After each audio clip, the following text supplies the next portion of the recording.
ਜਿਵੇਂ ਜਗਤਾਰ ਸਿੰਘ ਜੌਲ ਜਿਨ੍ਹਾਂ ਨੂੰ ਜੱਗੀ ਜੌਲ ਕਿਹਾ ਜਾਂਦਾ ਹੈ, ਸਕਾਟਲੈਂਡ ਬ੍ਰਿਟਨ ਦੇ ਉਹ ਸਿਟੀਜ਼ਨ ਨੇ ਔਰ ਪਿਛਲੇ 3 ਸਾਲ ਤੋਂ ਦੇ ਲਗਭਗ ਸਮੇਂ ਤੋਂ ਉਹਨਾਂ ਨੂੰ ਲਗਭਗ 11 ਕੇਸ ਬਣਾ ਕੇ ਫਸਾਇਆ ਹੋਇਆ ਹੈ। UAPA ਵੀ ਲਾਇਆ ਹੋਇਆ ਹੈ।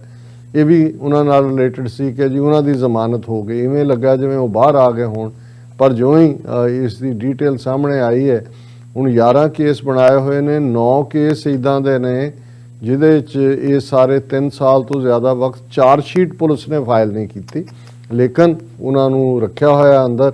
ਔਰ ਇੱਕ ਕੇਸ ਦੇ ਵਿੱਚ ਉਹਨਾਂ 9 ਕੇਸਾਂ 'ਚ ਹੁਣ 8 ਰਹਿ ਗਏ ਨੇ, ਜ਼ਮਾਨਤ ਹੋਈ ਹੈ ਕਿਉਂਕਿ ਪੁਲਿਸ ਨੇ ਚਾਰਜ ਸ਼ੀਟ ਨਹੀਂ ਫਾਈਲ ਕੀਤੀ ਔਰ ਜੱਜ ਨੇ ਇਹ ਕਿਹਾ। ਔਰ ਇਹ ਉਹਨਾਂ ਦੀ 156th ਕੋਰਟ ਹੀਅਰਿੰਗ ਹੈ, ਮਤਲਬ ਹੁਣ 156 ਵਾਰ ਉਹਨਾਂ ਨੂੰ ਕੋਰਟ ਦੇ ਸਾਹਮਣੇ ਪੇਸ਼ ਕੀਤਾ ਜਾਂਦਾ ਹੈ, ਲੇਕਿਨ ਪੁਲਿਸ ਦੀ ਕੋਈ ਚਾਰਜ ਸ਼ੀਟ ਨਹੀਂ ਹੈ।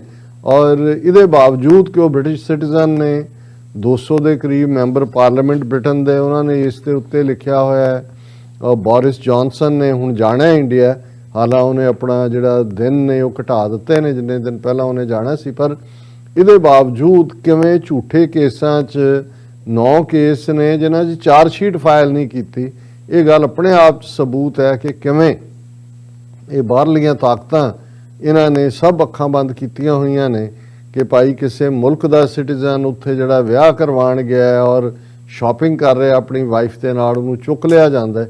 ਔਰ ਉਹਦਾ ਕਸੂਰ ਇਹੀ ਸੀ ਕਿ ਨੈਵਰ ਫੋਰਗੇਟ 84 ਇੱਕ ਵੈਬਸਾਈਟ ਉਹ UK 'ਚ ਬੇਸ ਚਲਾਉਂਦਾ ਸੀ ਬਾਕੀ ਸਾਥੀਆਂ ਦੇ ਨਾਲ, ਜਿਸ ਦੇ ਵਿੱਚ ਜਿਹੜੇ ਸਿੰਘ ਸਿੰਘਣੀਆਂ ਫੌਜ ਨੇ, ਪੁਲਿਸ ਨੇ ਸ਼ਹੀਦ ਕੀਤੇ, ਗਾਇਬ ਕੀਤੇ ਔਰ ਅਣਪਛਾਤੀਆਂ ਲਾਸ਼ਾਂ ਬਣਾਏ, ਉਹਨਾਂ ਦੇ ਜਿਹੜੀਆਂ ਪਿਕਚਰਸ ਦੇ ਨਾਲ ਉਹਨਾਂ ਦੀ ਬਾਇਓਗ੍ਰਾਫੀ ਕਿ ਉਹਨਾਂ ਦੀ ਕੀ ਕੰਟਰੀਬਿਊਸ਼ਨ ਹੈ, ਇਹ ਉਹ ਜਿਹੜਾ ਉਸ ਦੇ ਉੱਤੇ ਨੈਵਰ ਫੋਰਗੇਟ 84 ਹਾਲਾਂਕਿ ਉਸ ਸਾਈਟ ਨੂੰ ਵੀ ਬਲੌਕ ਕਰ ਦਿੱਤਾ ਗਿਆ।